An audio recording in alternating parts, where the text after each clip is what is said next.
Hello everyone. Now we will discuss mole concept. What is mole concept? इसको समझने से पहले आप ये समझिए कि मोल और डजन आपस में काफ़ी सिमिलर प्रॉपर्टी रखते हैं. कैसे? 1 dozen equals to 12. You may consider apple, orange, pen, pencil, etc.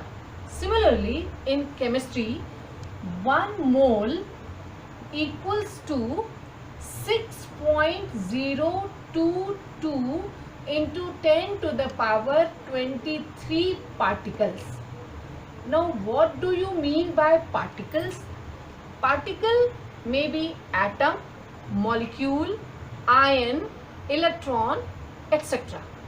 So, आपके दिमाग में ये क्लियर हो जाना चाहिए कि डजन और मोल की जो वैल्यूज़ हैं, जो एप्लीकेशन है, वो काफ़ी कुछ एक जैसा है.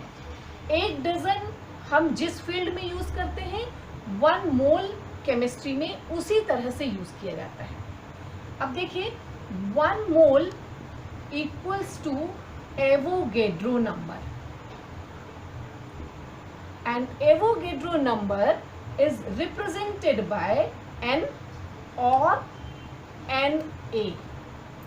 क्लियर हो गई आपको बात समझ में? 1 मोल की वैल्यू कितनी है? 6.022 इंटू 10 टू द पावर 23. अब इसको एक और बात से समझिए. जैसे आप मैथमेटिक्स में या किसी भी मेजरमेंट में पढ़ते हैं 1 किलोग्राम इक्वल्स टू 1000 ग्राम. अब ये 1 किलोग्राम वीट हो सकता है, शुगर हो सकता है, कोई भी आइटम हो सकता है, लेकिन जब आप उसको ग्राम में कंसीडर करेंगे तो 1000 ग्राम फिक्स है. उसी तरह से 1 मोल इक्वल्स टू ये पार्टिकल नंबर फिक्स रहेगा. एग्जाम्पल देखिए, 1 मोल Cl, यहाँ मैंने Cl एटम लिखा है, तो क्या कंसीडर करेंगे आप? 6.022 into 10 to the power 23 atom. Unit क्या मिल गई आपको यहाँ पर? एटम. क्यों? क्योंकि जो मैंने शुरू में आइटम लिया है वो एटॉमिक स्टेज में है. अगर इसको हम इस तरह से लिखें 1 मोल Cl2, आप इन दोनों में डिफरेंस समझ सकते हैं, ये मॉलिक्यूल हो गया. तो अब इसका आंसर क्या आएगा? 6.022 into 10 to the power 23 molecule. Clear हो गया? अगर इसी को हम लिखें 1 मोल Cl माइनस, तो तीनों स्पीसीज में आपको डिफरेंस समझ में आएगा कि एटम, मॉलिक्यूल और आयन पूरी वैल्यू सेम होगी, और यहाँ पर आप यूनिट कंसीडर करेंगे आयंस. इसलिए मोल कॉन्सेप्ट और आयंस में आपको क्लियर हो गई बात कि मोल कॉन्सेप्ट एक फिक्स नंबर के लिए रिप्रेजेंट हो रहा है. एवोगेड्रो नंबर है, इसका ये सिंबल है, एन से या Na से इसको सिंबलाइज करेंगे. अब आपके दिमाग में आना चाहिए कि इस मोल को हम वेट में कैसे कंसीडर करते हैं, कैसे कन्वर्ट कर सकते हैं. चलिए हम बोर्ड क्लियर कर लें. उससे पहले हम आपसे डिस्कस कर रहे थे relation between mole and molar mass, और एक और चीज ले रहे हैं यहाँ पर हम, वेट. इनके बीच में रिलेशन क्या है? बहुत सिंपल है. Mole equals to weight divided by molar mass. अब जब तक इसको आप अप्लाई नहीं करेंगे तब तक आपको ये कॉन्सेप्ट क्लियर नहीं होगा. इसलिए हम एक क्वेश्चनर फॉर्म में एग्जांपल ले रहे हैं. कैसे? मान लीजिए आपके पास 180 ग्राम वाटर है और आपसे पूछा गया just convert 180 gram of water into moles. क्या समझ में आया आपको कि 180 ग्राम वाटर में कितने मोल्स हैं? कैसे निकालेंगे आप? सिंपल फॉर्मूला कंसीडर करिए. मोल इक्वल्स टू वेट. वेट कितना दिया हुआ है यहाँ पर?